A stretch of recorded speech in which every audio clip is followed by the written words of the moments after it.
The FDA's crackdown on e-cigarettes could go one step further. The Washington Post reports as soon as next week, the FDA is expected to announce a ban on the sale of most flavored e-cigarettes in stores and gas stations across the country. The FDA has called teenage use of e-cigarettes an epidemic. Most vaping products are flavored, and studies show teenagers are attracted to flavors. Now, the agency is spending nearly $60 million on an education campaign warning kids about the dangers of e-cigs.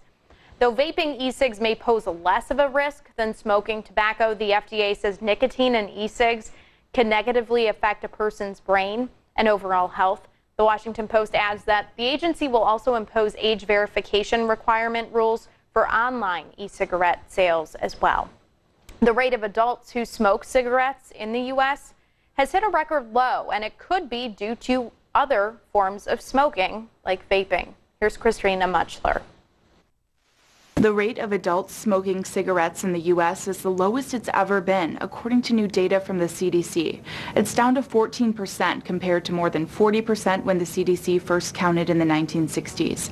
Experts say it's likely due in part to recent public health initiatives like smoke-free policies and higher tobacco prices. Still, the report showed that 47 million Americans used some type of tobacco product in 2017, and that 9 million used two or more. And even though e-cigarette use among adults went down slightly between 2016 and 2017, federal health officials are still concerned about an uptick in the teen vaping rate. E-cigarettes were originally marketed to help smokers transition from cigarettes, but they've spiked in popularity among young people.